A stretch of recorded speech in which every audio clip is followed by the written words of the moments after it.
What the heck have we got here? I thought I would bring you a little bit of proof that I'm not just a hobby runner after all, and my number one priority is in fact still trying to be the fastest man on a mountain on frozen water, going left, right, as quick as possible and as fast as I can. Yes, all you critics out there will have noticed I've only done it once. I've been the fastest man down a mountain in the world one time in my career, which ain't too bad for me. So yes, in fact, I am away at the moment on a ski camp. I've got a 3-week camp out in Belgium in an indoor ski hall, to which most people think is extremely dull, extremely boring, but for some unforgiven reason, I actually quite enjoy it. I love being indoors, I love repping, I love being, well, let's be honest, I love being out the heat, because there's a heat wave at the moment. It's 37 degrees and I am melting outside.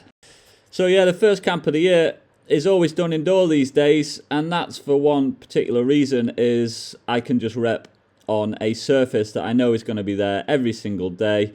It allows me to strip my skiing back. Even at 38, I'm still trying to improve on some basics, still trying to do the turn as efficiently as possible in the strongest position I can. So being indoors really allows me to do that. It allows me to focus on me, it allows me to focus on what I'm doing. No outside influence. I've got this surface, and even though it's a bit warm outside and it did actually start melting, it's pretty much the same every day, and that gives me consistency. And the most important thing in training is consistency. But anyway, enough of this sliding around on the white stuff. It was my daughter's birthday last weekend, which meant I had a green pass to go home, and I timed it well. It was a Saturday, and Saturday means one thing: it's parkrun. We have made it to Southport for an impromptu parkrun. I'm back in the UK for 40 hours. I'm meant to be on a ski camp, but it's my daughter's birthday, and I'm home for it. So I've left the boys on camp. No idea what we're going to do, and no idea who's coming. We're staying local because I've got to be home before 10. Home before 10 to actually do something. Not sure what help I'll be. Each party needs an uncle you-know-who, so it's probably my job for the day. Do the walk to the dance floor dance and all that. But yeah, I've got no idea who's here, got no idea what we're doing.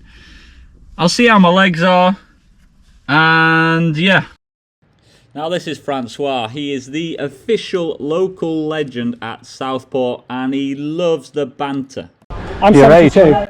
And he's ancient. Did you get a bargain? Was that TK Maxx? Was that TK Maxx?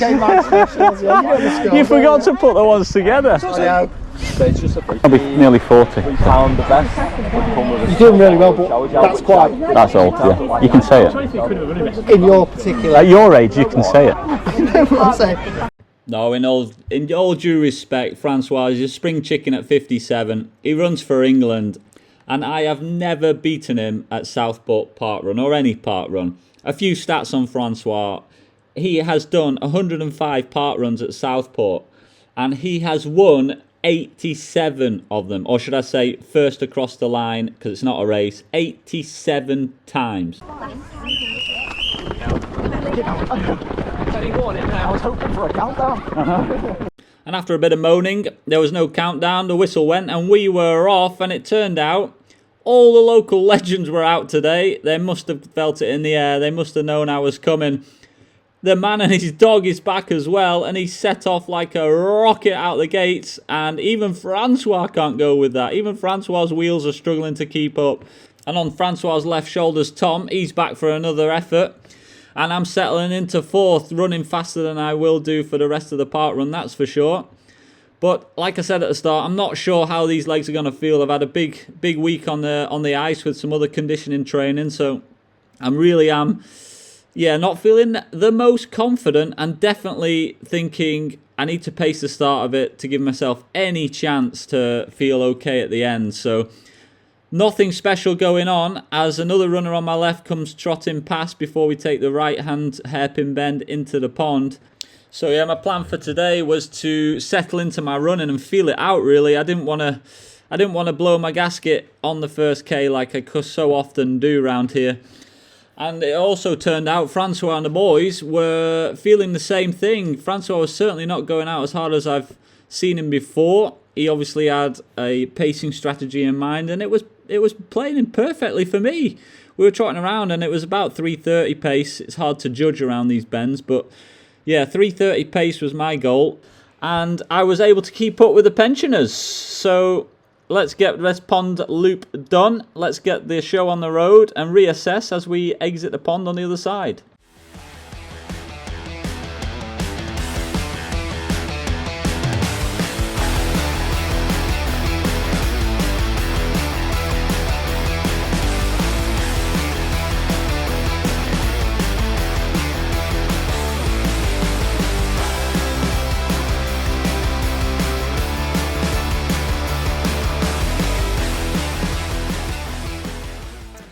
And with some slightly overheating trainers around those bends, we're coming up to the first K, and it is right on track, a 3:30. I'm not sure what Francois is doing. He's capable of way faster than that, but I was happy with it. 3:30, my legs were feeling okay, but I certainly wasn't ready to up it. And as we turn out of the pond and drag up this hill, Francois and his merry men seem to have other ideas. I wasn't ready to up it, but some people's legs started extending slightly more than they were in the first K. This part of the course is obviously where you can open up, and that's exactly what people seem to start doing.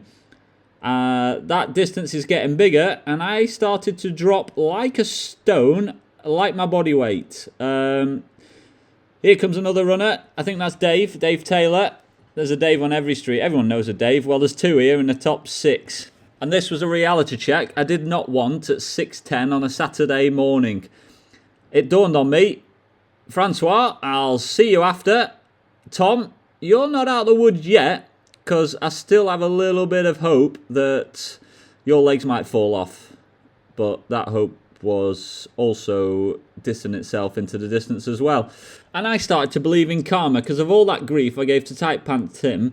Well, it turns out he seems to have sent his cavalry after me since that week, and I've just been passed by 2 people in 30 seconds in tight shorts. So that's me quickly down to 7th and heading out of the top 10. But all of a sudden, I'm gaining a place back because the man in the grey top decides he's off to the right. The arrow says left. He's done a disappearing act, not to be seen again. I'm going to call him Harry Potter from now on, I think, because even Harry would be impressed with that vanishing act. Anyway, hopefully I can settle into 6th now, midway through the 2nd K. But then reality comes back and haunts me again as Mr. Orange Top comes past. And back to 7th we go.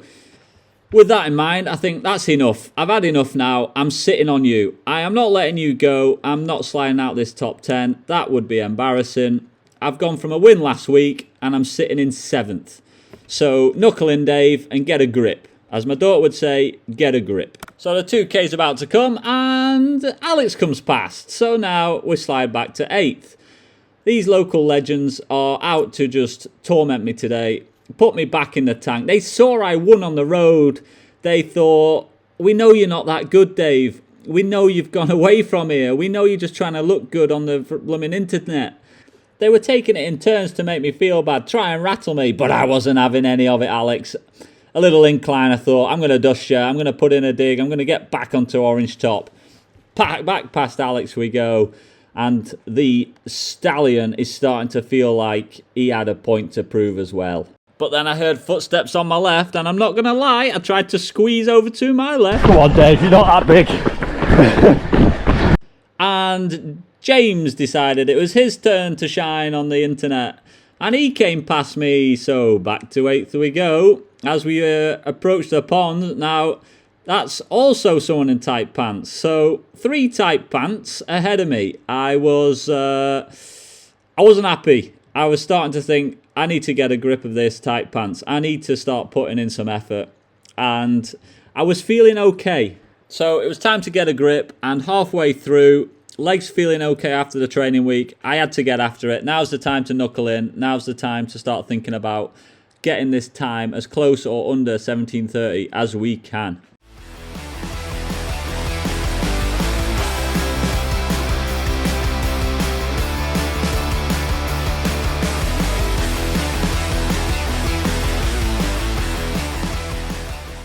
The eagle-eyed viewers will notice I wasn't actually running too bad, 3:30 and 3:31 first K, but the third K round here kills me every time. It's twisty, it's turny, it's stop-start, and I've done it in a 3:36. I never learn. However, following James does seem to mean we've started turning the tide on other runners, and as we come to the end of the loop of the pond, anyone who thinks this game isn't mental, that hill is like my cue to get after it. A dust orange top in a matter of seconds. I'm thinking, right, now is my time. 1.5 Ks to go, just over. Now I have to really dig in. I'm good for 1.5 Ks. I know it. I say it every week. And I think, right, James, follow this if you can. That's one tight pants down and target engaged on the next one. I'm not interested in getting dusted off by too many men in tight pants. So here we go. I've definitely increased the pace. I always do. And this man, he knows I'm coming. He has a quick check there. He senses me. He knows this dog is bigger. And oh, it's not hard to be bigger than that dog though. But he moves over and he lets me through to carry on with my running. And it turns out he actually latches on. But it's about speed and can we get back to that podium? Because it turns out the man and his dog has done a disappearing act as well. Harry Potter and Ron Weasley are here. And bosh, just like that, 4th place is mine. And the podium I'm sniffing. But with all that thought process going on, I've come across a roadblock, and that was not the move you want to make on a park run. That was a close one and not good for the running momentum. But the 4th K pops up in a 3:29. So I had started to up it, which was nice to see, but also Southport was extremely busy this week. I couldn't see Tom in amongst the people, but I just wanted to leave it all on the line this week, leave nothing to chance, and give it my last effort all the way to the final hill to see what we could manage to do.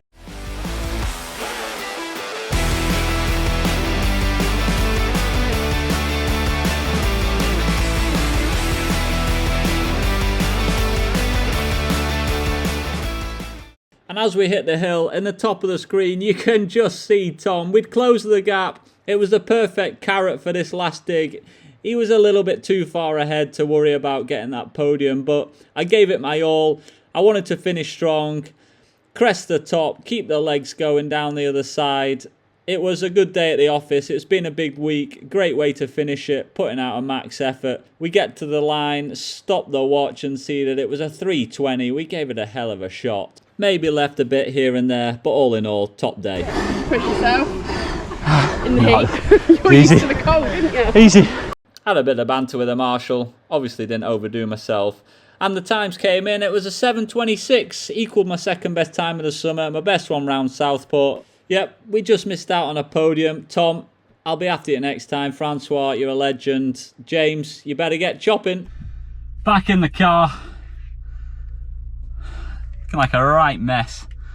Oh, that was tough. It was a tough one. We got after it at the end.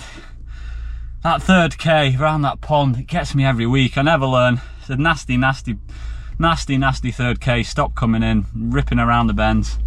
Just didn't quite have that 3rd K, but we gave it a go. I'm sweating, it's hot. I'm sweating out heavily.